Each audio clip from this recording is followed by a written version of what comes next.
So hi, I wanted to talk to you tonight about the power of decision and deciding to be happy.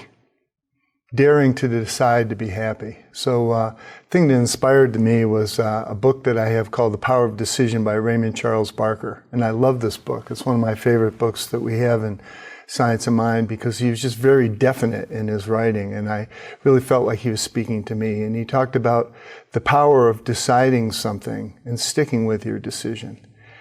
And that happiness is an inside job. A lot of us keep waiting for things in the outside world to change so that we can be happy, to get more stuff, to do different things, to have other people change. And if those things come about, we think it's going to make us happy. And that's not really the truth. What he talks about is that it's our consciousness and our thoughts where our happiness resides, and we need to place our focus there. And that the outside world can make us happy for a little bit, but not for very long. So we really need to work on our consciousness. And I think that this can seem sometimes like folly, really. Who are we to just, kind of follow along like everything's great and we're going to be happy? But that's not what he's talking about at all. He's talking about that our thoughts and our disciplines, our practices, and the way that we live our life on the inside is really going to determine what happens to us on the outside. A lot of times we wonder, how am I going to be happy when so many bad things are happening in the world, when I hear so much sorrowful and violent and negative information? How am I going to be happy? There's a thing that Joseph Campbell said that I really love. Participate joyfully in the sorrows of the world. We cannot cure the world of sorrows, but we can choose to live in joy. I love that. It's a decision that we make to live in joy. There was a few years ago, I remember when I was at my house and taking down the trash on a Monday night, and it was wintertime, it was cold outside, and as I was walking back up the driveway, I just looked at my house, and, there was a light on in the kitchen, and Stephanie was in there, and there was a fire going, and I thought, what if I'm living in heaven right now? What if I'm living in heaven right now? Would that be good? And I decided that would be great with me. Maybe I am living in heaven right now. And it was a decision I made, and I call it the heaven exercise, that I can turn my attention towards the goodness that's all around me and within me. I can make that decision and change my outward experience. So I love that. And we're on a journey here, and we can choose to have this journey be a journey of joy and wonder and adventure and newness. And that's the decision that we make. So I'd like you to say right in your heart right now, I'm deciding to be happy. I am deciding to be happy. So another aspect of being happy is the thing of the disciplines that we have that are consistent in our lives. One of the things that we do is we make decisions. A lot of times people make decisions around New Year's, right? I make resolutions that I'm going to do something different. But then we don't have the commitment to keep going. So our commitment to our practices is a big part of this. So I think a commitment to practice, but not only a commitment to simplicity, a choice to live simply. As I drive around town here, I see so many storage buildings. And they're just full of stuff. They're full of stuff that we bought to make ourselves happy. Now we're finding that we're going to be happier if we can get rid of all that stuff, or a bunch of it. And so I think the decision to live simply is a very important part of our happiness, and of daring to live simply and realizing that we don't need all that stuff. So that power that's in keeping ourselves on track lives in simplicity.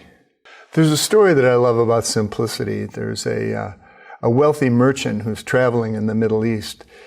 And one of the things he really wants to do is to have a visit with a rabbi that he's heard so much about, rabbi who just has so much wisdom and has been such a great teacher for many people. So he tries to make an appointment with him, and it's very difficult because the rabbi is very busy. But finally he gets an opportunity to have his meeting. And he's so excited when he goes into the rabbi's house, and then he looks around and he sees it's so much different than he thought it would be. It's so bare.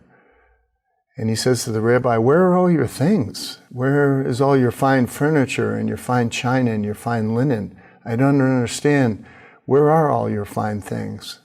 And the rabbi said, well, where are all your fine things? You've come to see me today. Where are all your fine things? And the merchant said, well, I'm traveling. I'm on a journey. And so that's why I don't have my things with me. And the rabbi said, then you understand. I'm on a journey too. And I think that it's important for us to realize that we're on a journey here. It's a temporary journey. And the more simply and cleanly we can live, the more opportunity we have to be happy. So I'd ask you to repeat after me. I'm choosing today to be happy. I'm choosing today to be happy. That's the truth about you. Have a great week. So let us come within. For I know that as I come within, I shall never go without. Here is a space of amazing and powerful grace, the indwelling divine, the nourishment of the breath, the holding of the chair, the support of the earth. That right here in this space of amazing and powerful grace, there is nourishment and holding and support just by remembering. So I say yes, that I am one with it, that it is one with me. And in this, I know I am set free. So from this oneness, I name and claim and proclaim the beauty and the bounty of the harvest. That as we turn towards the waning sun, that as we move into this time and this season of abundance and grace, we just say yes. We say yes to all the good that is moving through, as, and for us. We say yes and grant full permission for this truth to be known and shown. That there's no effort, there's no earning. There is simply the allowing and the receiving of all that has come before, that is now ours to reap and harvest in this season of joy. Oh, I'm so grateful.